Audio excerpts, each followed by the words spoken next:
This is AJ Wachtel. Welcome to my podcast, Wachtelligence, where I discuss with my guests the past, present, and future of the local and national music scene with a focus on Boston and New England. Today's episode, John Davidson, No Longer a Square, is about the fantastic life and career of a tremendously talented musician, TV personality, and an actor in movies and on the stage and theaters. John's probably best known as the game show host of Hollywood Squares in the 80s. What's lesser known about him is that he's a longtime veteran of the New England music scene, and he has a great summer planned for his one-man band. I can't wait to hear how cool a cat John Davidson really is. Welcome to Wachtelligence, John. Thanks, AJ. You're the perfect guy to be doing a show like this. Man, because you get out, you see everybody. You came to see me a couple times, and I love how you go to see performers. I think more performers need to do that, not just columnists and reporters as you are, but I think performers need to get out and see other performers as well. You always grow. You always learn something. As long as you have the ears, and I've seen your shows, John. I love going to see you in action, and I can't wait to help spread the word with this little discussion that we're having. Hey, let's start it out. You were born in Pittsburgh, I know that, and you grew up in Brockton, and you lived there from the ages of 2 to about 14. Then you moved. Tell me about that. Well, yeah, my dad was a Baptist preacher. My dad kept going to bigger churches, so I actually lived in West Bridgewater outside of Brockton, and then he went to a church in White Plains, New York, and I raised my hand in the 8th grade and said, "What's my mark? What's my mark?" And because I had a pocket car and I got a horse in my band, I had that great New England accent, like Jay Leno still does, and so I changed it immediately because the girls laughed at me. But I graduated from White Plains High School and played in a little band there and sang with my guitar. The band was called the Cool Chords, Koolkords. Did a lot of sock hops and stuff. And people don't know what a sock hop is today. I don't know. And then I went away to college in Ohio, and then finally got a theater arts degree, and then went to Broadway. Well, you were talking about the theater. You just talked about that. You saw your first theater show when you were living in East Bridgewater, when your mom took you to Boston to see a show, right? That's right. My first Broadway show I saw in Boston. I think it was the Silver Skates. They did a show about called the Silver Skates. But yeah, you had to go into Boston for theater. My first live show of an entertainer was a country show that I saw at the City Center in White Plains, where a guy played the guitar and put a piece of tissue paper in under the strings, so it was a he made that sound with his guitar. I thought, gee, that's why I want to do that. So I started guitar lessons in high school in White Plains and started playing in the band, and I was excited by country music. I used to watch a show called the Ozark Jubilee. Came out of Nashville, of course, and hosted by, I think, Red Foley. I don't know. But so I started in country and then got influenced by Broadway when I did my first Broadway show. Hey, getting back to your dad, we'll get this out of the way. I think one of the fun John Davidson facts is that your dad married Dick Clark and Carrie Clark, correct? Yeah, and Kenny Rogers too. He married Kenny Rogers to Mary Ann, a great lady. He met those people, of course, through my career. I made a Christmas special with Dick Clark, and so Dick asked my dad to marry them. Yeah, my dad was an incredible man. Had a very successful career as a Northern Baptist preacher. Those are the ones that can dance. So. Talking more about Boston, what a great area. Your brother graduated from Harvard, and I know he took you to Club 47, which is now Passim, where I saw you. Talk a little bit about Boston and the progressiveness and the music scene in those days. Well, I was so grateful that Passim's booked me a couple of times, and I filled the place, and to be accepted by the Passim crowd was a big thing to me, because I've been more of a commercial sellout sort of a success because of my TV variety show career, and so in many ways that folk. The honesty of a folk place like Passim's might say, "Oh, John Davidson isn't right for us," or whatever. But they accepted me, and I was able to fill the place a couple times. So that meant an awful lot to me. Yeah, the New England crowd. I love the New England progressive attitude. Of course, and I live in New Hampshire now. Because I love trees too. Yeah. Well, you were talking about your early music influences, the Ozark Jubilee. You also dug Harry Belafonte, 50s rock and roll, and doo-wop. Who'd you like?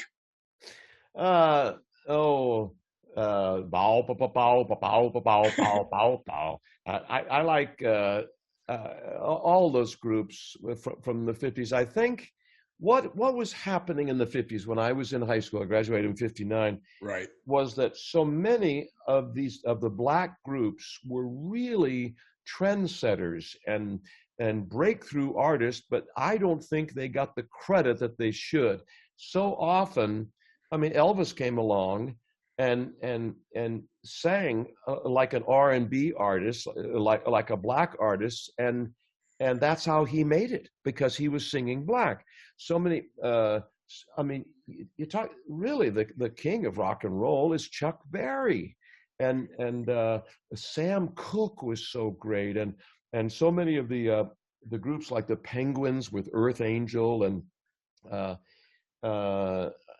course the Dell Vikings with Little Darling was a mixed group, but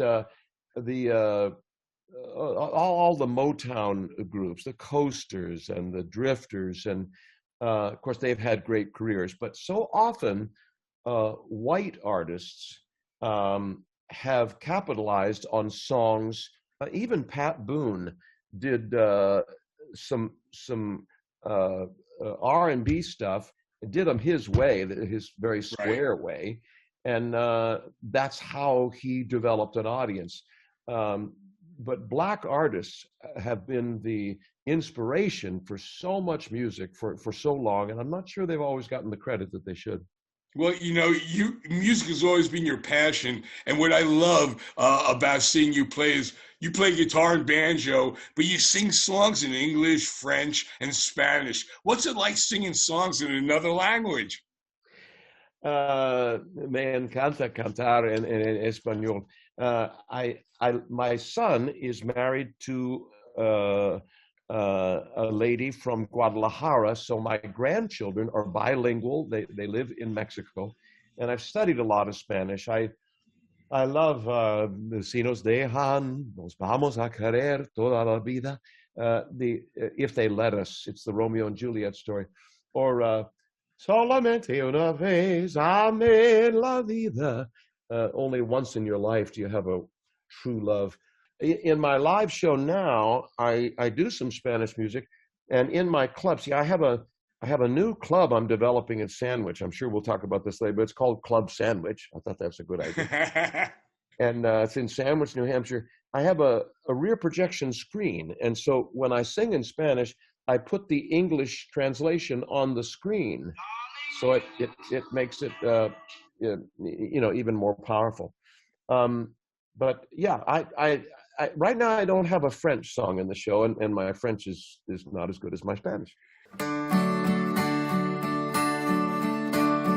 Out in the West Texas town of El Paso, Beto O'Rourke was a man for his time. Life wasn't easy for folks at the border. They loved this young man and up he would climb. Soon came his calling to run for town council, elected for 2 terms, a leader for change. Then off to D.C. for 3 terms in Congress, never forgetting his home on the range. In 2016, Herr Trump was elected, fueling the fires in Beto's hometown. What should he do to stand up to this madman, run against Cruz and get rid of that clown? So they saddled up and then out of El Paso rode Beto and Amy through every county, spreading the word, raising more money than all those before him. Trump stumped for Cruz. Now that's absurd. But you know, you're a great musician. You've also been on you've had television roles. You've been in sitcoms, game shows, variety shows, talk shows. What I want to know is what's the similarities between hosting a TV show or acting in front of an audience, performing your music live and on stage? Do you prepare the same?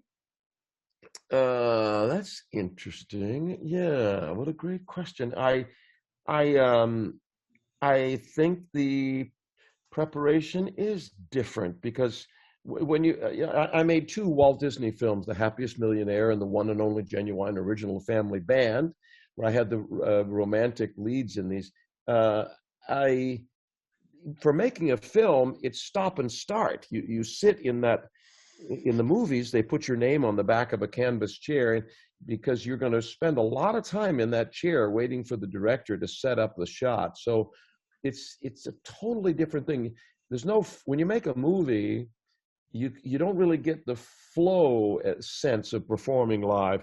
When you make a television show, unless there's a live audience, again, TV is all about the advertisements, all about time. You got to make sure the time is right, and you can't go over a 2.5-minute, 3-minute song or this, because they got to sell soap and toothpaste.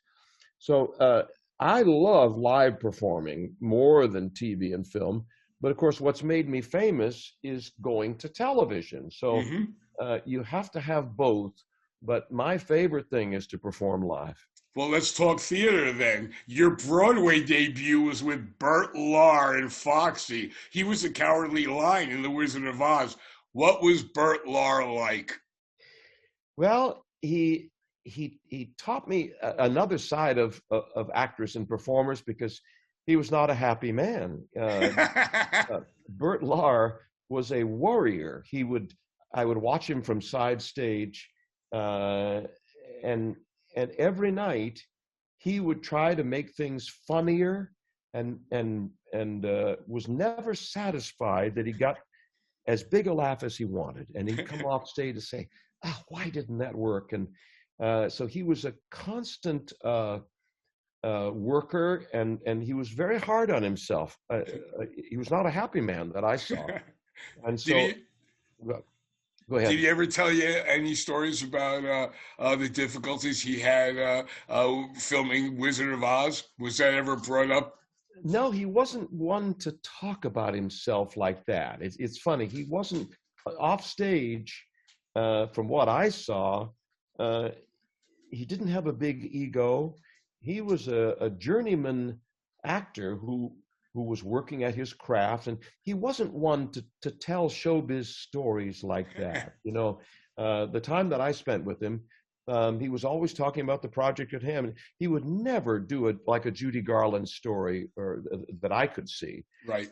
He's just a very hardworking actor. A lot of us are like that, in that if you meet us at a party or at a dinner thing, we probably would be very quiet. And but then we turn that switch. When you go on stage, you turn a switch and you become, you do the art of entertainment. But many of us are not great story. Sammy Davis was. I worked with Sammy Davis a little bit, and that's. He seemed to be on more. Seemed to be more on all the time. Yeah. You were also in a funny thing happened on the way to the forum. Who did you play? The lead guy, the Zero Mostel, the role, the lead. That was against typecasting. I mean, I wouldn't usually get a role like that, but I performed a theater in New Jersey and did a lot of. I did Man of La Mancha there, my favorite musical. Where, the Paper Mill Playhouse? I did it at Paper Mill, yeah, but also at the Surflight Theater in Beach Haven, New Jersey. Right. And I got a chance there to do Will Rogers' Follies. I played Will Rogers, and but A Man of La Mancha is my favorite show. And then I did that's where I did Funny Thing Happened on the Way to the Forum. Had a lot of good experience there. Surflight Theater in Beach Haven. It's still going strong. Well, you were just talking about Will Rogers' Follies. You were also in Kismet, State Fair, and you also mentioned Man of La Mancha. You were in Chicago. Do you still own a theater in Branson? No, for those years, I just rented a theater and put my name outside. It was the theater that Jim Stafford used to use.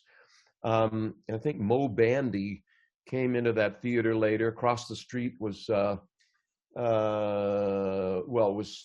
Clark for a while. Right. A lot of country performers in Branson. Some of them did own their own theaters, but I didn't. I was just renting. All right, let's talk TV. In 1966, you had the John Davidson show, and you had George Carlin and Richard Pryor on as guests. What were they like? Well, yeah, that was Bob Banner, the television producer, discovered me on Broadway, just like he discovered Carol Burnett. And he put me on the summer replacement show for Andy Williams and Perry Como. So I did 13 shows, and George Carlin was a regular, and he wrote all the dialogue on the show. and Richie Pryor was a regular.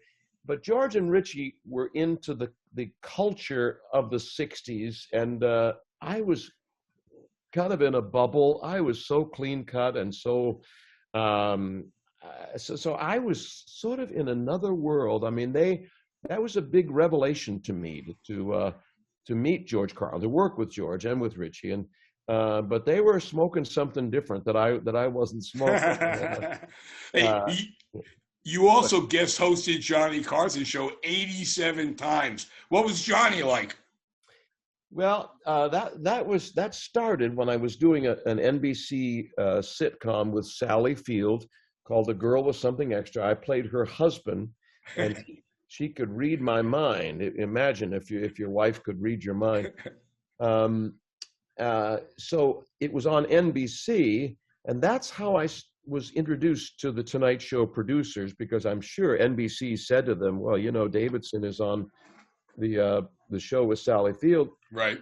And so we'd like you to use him as a guest host." I think, but anyway, got to know the Carson producers and got to know Johnny Carson as much as possible. Carson was a very shy man in my work with him. I think even Ed McMahon didn't really know Johnny Carson that well. There's a guy who is really a gentleman, who was so nice to me, and he's helped so many performers. But off stage, he was very quiet. He started as a magician, which I think says a lot, because you can picture him in 6th grade, trying to get a girl's attention by saying, "Hey, want to see a card trick?" I think he was a drummer too. He was like you, a musician. I think so. You're right. Yeah. But I think he flipped a switch when he became the host of a show and became the Johnny Carson that we see on TV. There's another Johnny Carson who's a very quiet man and not one to ever boast or brag or right. Just a very compassionate a guy who really got the real picture. His feet were on the ground, and just a great man. I was very grateful for his support of my career. Who were some of your guests on the show? Well, that's a good question, because as when you're guest hosting the Tonight Show, or you don't have any way of getting the people on the show that I would like to have on, because the Johnny Carson team and Johnny himself, I think, still books the show. So, of course, everybody wants to have Betty White on, and Charles Nelson Riley, and Rickles, and all those great people. And I did, but some of the people I wanted to, for example, when I was guest hosting for Carson, I wanted to have Kenny Rogers on. Right. And the production team said, "Oh, he's not a talker." And I said, "Are you kidding me?" Kenny Rogers can tell a story better than anybody, but they didn't know that. Right. So actually, I did get Kenny Rogers on, and I was the one that told Kenny to take off his glasses. He was singing with a group called the First Edition, I think. Right. The First Edition. Yes. And I said, you got a beard, which is a way of hiding. You're wearing glasses, which is a way of hiding. Why don't you open up so we can get to know you? Why don't you take off your glasses? And he did, and he never wore them again. So I was kind of a little bit a part of his career. He was a good friend, and the other guy that I did ask the Tonight Show to have on was Jacques Cousteau, but the famous television producer and inventor, environmentalist, yeah. But they put him on the last guest, and so I didn't have enough time with him because we'd gone too long with somebody else. But that was always a challenge when you're guest hosting a show, is that you're really not in charge. I mean, Johnny's name was on the pencils and the coffee cup and and everything. So I was grateful to be able to host the Tonight Show, but it certainly wasn't my show. Let's talk Hollywood Squares. I know that everybody's dying for me to ask you questions about that. You were on over 100 appearances. The show was on from 1966 to 1981. And you, John, you were known for your long-winded bluffs. No one was more convincing to contribute, to crazy answers, and that you posed to your host at the time, Peter Marshall, and he had trouble, hiding his grin a lot of the times. What was that like? Well, of course, Peter Marshall was the award-winning host. He's like 93 now, still going strong. He sang. He's been singing the last couple of years, just doing great. But he was the award-winning host of Hollywood Squares, and that he's the true host. When they revived it, I hosted the new Hollywood Squares in '86, but that's after Peter had won all the awards for it. And then, of course, Tom Bergeron was another great host. He was the third host. Peter Marshall's center square, of course, was Paul Lynde. And my center square was Joan Rivers, and Tom Bergeron's center square was Whoopi Goldberg. So Hollywood Squares is just a proven format. If you can write some funny things and that's what they did. Everybody had a joke answer, and was it scripted or was it ad-libbed? It was a combination of both, but they were given a joke was suggested to the guests just to make it easier, but then they would go on to be funny on their own as well. When Paul Lynde was the center square and I was just guesting along with him, that was in the 70s, and I did a centerfold for Cosmopolitan magazine, which was one of the mistakes of my career. It was so stupid. It wasn't naked. AJ, it was not naked. I was wearing a towel. It was the towel was placed very appropriately, but it was not a naked picture. Where was it? Where do you consider appropriate? Well, but the problem was that I was Mr. February, which is the shortest month, but that had nothing to do. Anyway, so I brought this picture. I was the follow-up to Burt Reynolds. Burt Reynolds was the first centerfold. I was second, and with James Brown was on it too. But anyway, so I brought it back to Hollywood Squares as a guest, and they showed it to Paul Lynde, and he said, "Well, you should have been he should have been the ambassador to underdeveloped countries. It's funny. It's a good joke. But they wrote that joke for him. Paul Lynde had jokes written for him. He had an incredible way of saying lines. He wasn't like a Tim Conway or a Jonathan Winters or one of these comedians that would write their own stuff. But he was a very funny actor. Anyway, Hollywood Squares is a proven format, and it will. I bet they'll bring it back again, and somebody else will host it. Well, I remember you'd say funny things like, well, I just read in the New England Medical Journal a huge study there, and they say that. Where'd you get that from? Well, so they would give me a joke, but I wasn't that good at just doing a joke. So I developed an attitude of being an expert on everything and nothing. And so I said, I made up things that I knew for sure that this was the right answer. And the whole thing about Hollywood Squares, of course, is that the contestants have to decide whether the star is telling the truth, right, or bluffing. And so I would bluff it like that. That was my way of doing it, and it seemed to work. I got a lot of laughs, and I had fun with it. But I was always making it. I was sort of doing. You remember Professor Irwin Corey? Corey, yeah. He was an expert on absolutely nothing, you know. And that's what I was trying to be. I was really doing Professor Irwin Corey. So many times in my career, I was stealing attitudes, not lines, but attitudes from so many different people. Right. But I was doing my impression of them, but I don't do impressions well. So people gave me credit for things that I was really borrowing from other people. Yeah. You were just talking about Paul Lynde. Tell us about your Hollywood Square, Senator Square, Joan Rivers. Tell us about her. Was she a wild woman or what? Well, the most intelligent comedian going. Of course, all comedians are intelligent, and I find that some of the women who, like Whoopi Goldberg, is sharp as a tack, and Joan Rivers as well. Joan Rivers was Barnard College. I think she was Phi Beta Kappa, but she would pretend to be dumb and pretend to say stupid things to get a laugh. But she was very, very sharp and a very hard worker, by the way. Joan Rivers was constantly working and writing books and trying to figure out ways of making things funny. She really was a student of comedy, and very, very, very funny lady.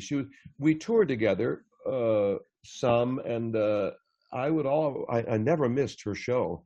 And she's just is a great lesson in how to be, right, how to be a stage performer. She was great. Well, before you did Hollywood Squares, you also you also did That's Incredible with Kathy Lee Crosby and Fran Tarkington. What was that like? That's Incredible was, of course, an incredible show, but it celebrated. It was like Ripley's Believe It or Not, and it celebrated people taking that going the extra mile, overcoming mental and physical obstacles and the latest inventions that were going. It was an exciting thing to be a part of. And Fran Tarkington and I, of course, he was the ex-quarterback of the Vikings, I think, the scrambler. Fran and I were both preacher's kids. So when preacher's kids get together, they try to be as dirty and foul as they can. And, so he and I had fun grossing each other out. And, of course, Kathy Lee Crosby was so much fun. And she was an actress and a producer. And so it was a great team. We all got along great. And we didn't have anything to do with preparing the stories. We would come in and just present them. Great, great team of people. But, they tried to bring – it was the beginning of reality television. That's incredible. But they tried to bring it back. They did a revival. They did a reunion show, 2 of them. And it got an okay reaction, but I think it was just out of date because reality television was a thing now. Oh, it's changed so much. And so we started a genre that then became something different. So That's Incredible was good for its time. It was like let me see, like 70 through 75, or was it 80 through 85? But then that was it. It was great. Right. Well, you were also in TV shows, The Time Machine. That was great. The revival. Speaking of revivals, the revival of the 100,000 Pyramid in 1991. Did you take over for Dick Clark? Yeah. Again, I that's a little bit of irony right there. Yeah, I've taken over for Carson, Dick Clark, Mike Douglas. I've so many times I've been asked to fill other people's shoes. Right. And what I discovered is you have to buy your own shoes. You got to get your own shoes and make sure that you bring your own shoes to the studio. It's when I did The Music Man, I did a couple of national tours playing Harold Hill in The Music Man. And of course, that's Robert Preston's big role. He did the film, he did the Broadway show. And I started off doing an impression of Robert Preston and then found my way of doing it. But I think imitation is one of the best is the best forms of flattery. But you've got to, and I think a lot of people learn by imitation. When you study opera, you try to imitate Pavarotti, right, and make that sound, and then with your instrument, it'll come out differently. But I think a little bit of imitation when you're starting a career of any kind. Every guitar player wants to do some Jimi Hendrix licks or Les Paul licks, and that's okay. Every rock and roll artist is doing a little bit of Mick Jagger or Elvis, and that's okay. And then you find your own way.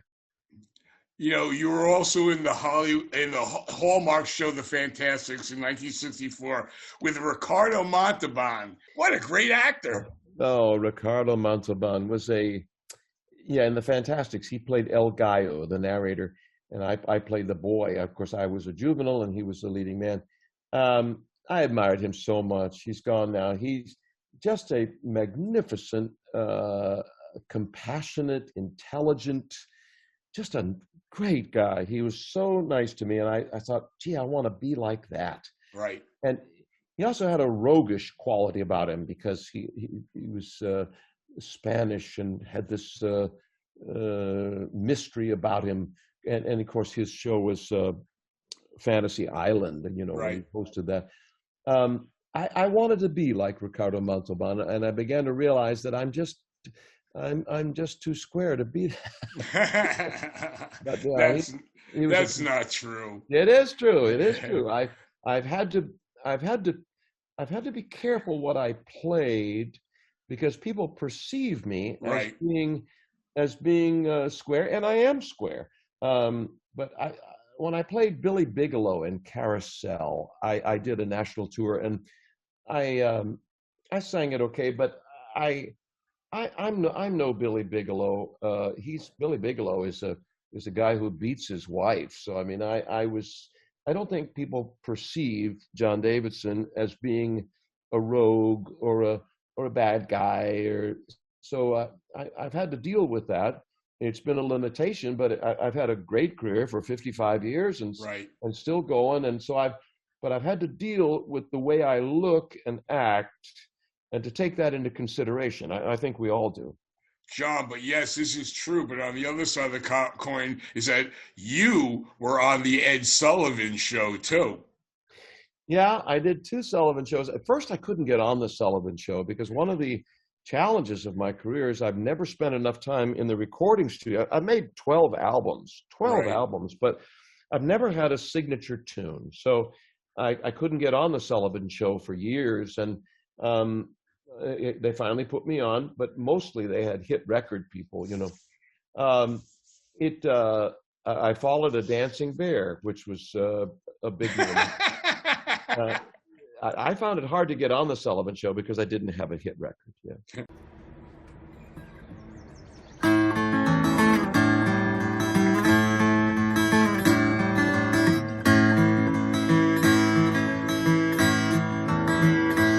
The baby boomers started blooming when the second war was won. boys came back from fighting, started loving everyone.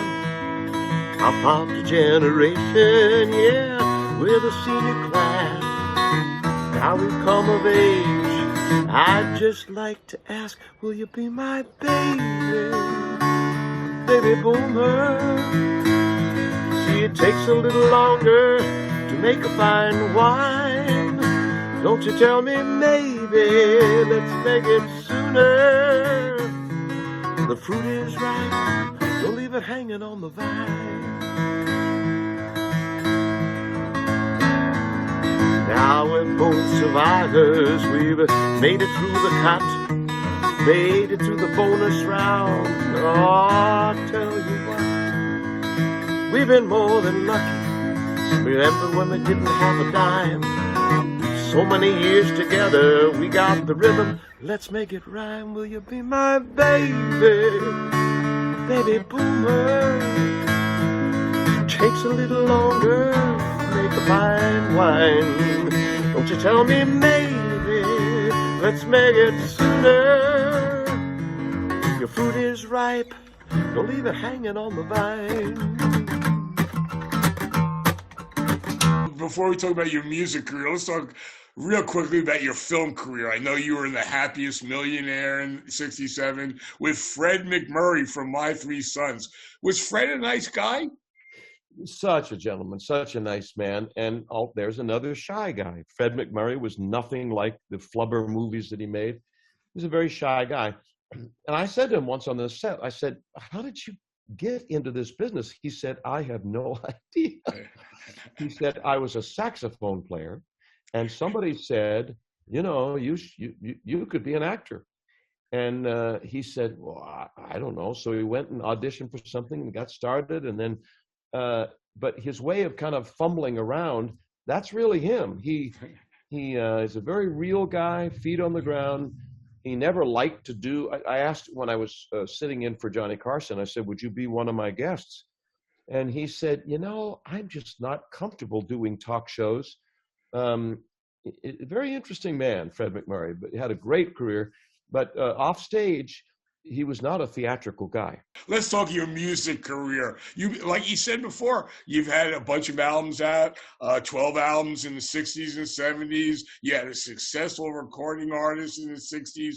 I know 5 of your releases made the Billboard Top 200 album charts. How impressive is that? And, you know, in 1966, the time of my life, it peaked at number 19. That's incredible. That was during the Beatle era when they usually held 6 or 7 of the top 10 albums. Yeah, you know, I was introduced in the 60s. You're right. When it was more a time for rock and roll and Love and Spoonful and funky stuff. I was not funky. You know, Mamas and Papas were going strong and a lot of other stuff. Joni Mitchell. But I was a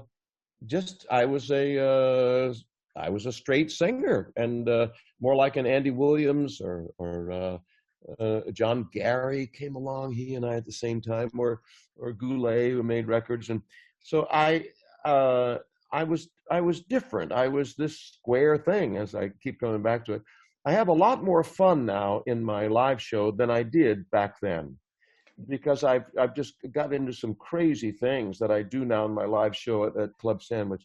I have more fun now than I did back then. was your last album in '76? Or are you planning on a new release in the near future? I think I'm going to do a country folk album called White Mountain Fever. I'm going to record now because I live in New Hampshire, and I've got a fun song. It's my closer in my act now, called White Mountain Fever. It's a fun tune, and I think I might do an album about New England, New Hampshire, and do a country folk album. I love singing with my guitar. Can you play a song for me now? Yeah, I can. So it's my closer. White Mountain Fever got me singing this song. I'm going back to New Hampshire. Oh, that's where I belong. Dallas think I'm Texan. New York City women think I'm their toy. I almost left my heart in San Francisco. The New Orleans thinks I'm their Cajun boy. Seemed like since forever I've been traveling. Can't remember how long I've been gone. But I'm dreaming about the old man in the mountain.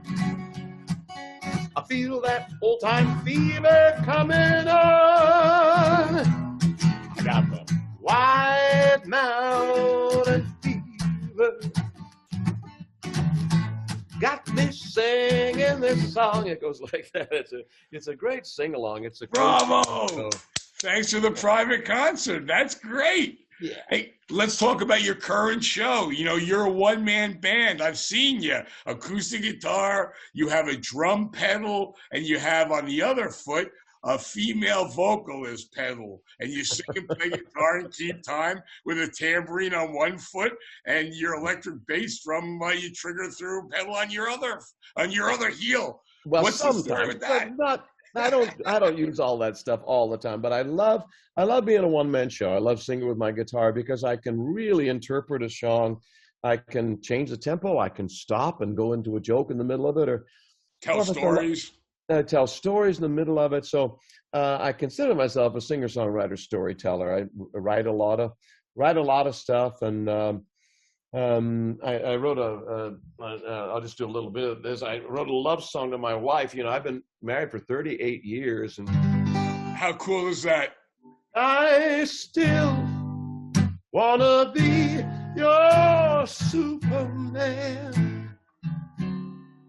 In my saggy blue suit and my ragged old red wrinkled cape. You used to fly with me till morning. Remember how we shared the great escape. You are still the fairest maiden in all my fantasy. I am your aging action hero. Why don't you fly away with me? It's a love song of Beautiful. a guy's trying to get lucky with his wife. That'll never happen, right? No, it happens sometimes. Hey, you know, your show is, you know, perfectly suited for a small venue. Do you ever play larger venues? Well, not at this point in my career. I love being sold out. So if I can, smaller venues, that can happen. But what I have now, I'm developing a little showroom. It's in a barn in Sandwich, New Hampshire. It's called Club Sandwich. I'm going to be presenting other singer-songwriters on other nights. But yeah, every Friday and Saturday, starting July 2nd in 2020, as long as we can get COVID-19 under control, I'm going to be singing every Friday and Saturday night. And it's a show all about New Hampshire, and it's a lot of comedy and nostalgia and inspiration. Give us a website to look the information about that show and any information about what else you're doing. Well, my whole story is on johndavidson.com. I thought it was better than putting it on bobbyvinton.com. Yeah, johndavidson.com, and my new showroom in Sandwich, and everything that I'm up to. That'd be great. You know, I can't wait to come up to see you. When you're planning on opening? It's July 2nd, if we can get COVID under control. And I think Governor Sununu of New Hampshire saying that July 4th, we ought to have things back in gear. So I'm going to play every Friday and Saturday until Halloween, until October the 30th. And yeah, so I'm looking forward to that. And I'm going to present other artists from all over New England, and anybody who's on tour. That's great. Club Sandwich.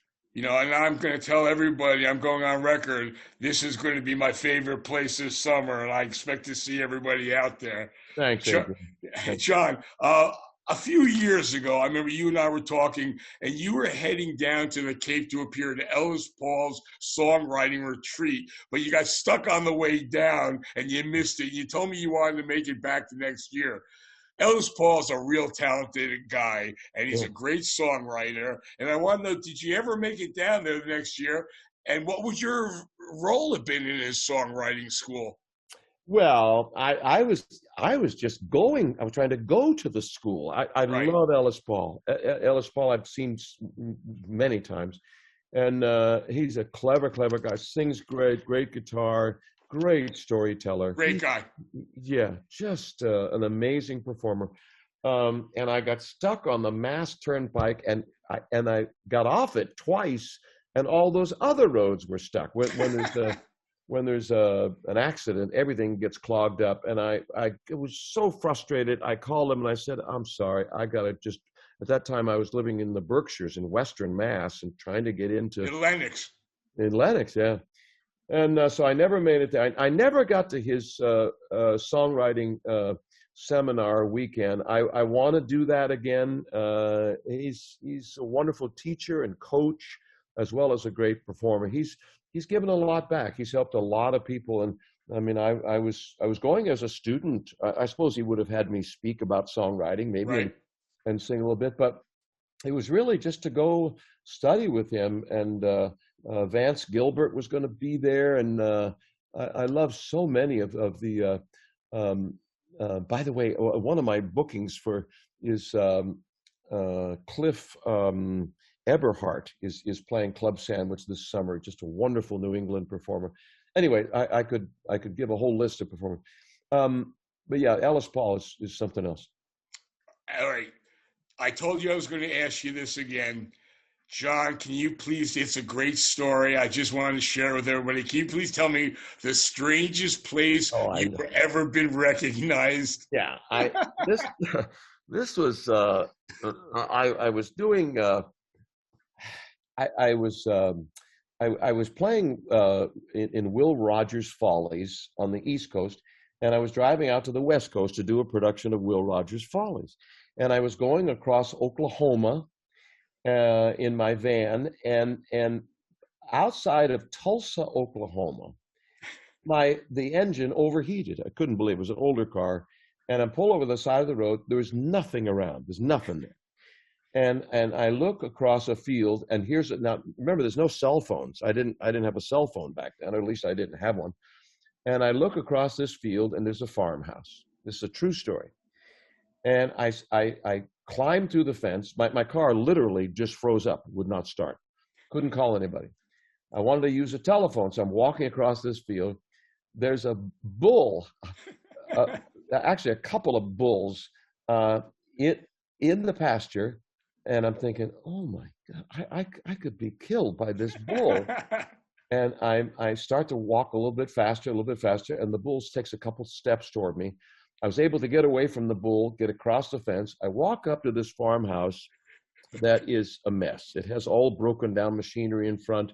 It's just a dilapidated, just old, really sad looking place. There's a dog with one eye, and I knock on the screened in door.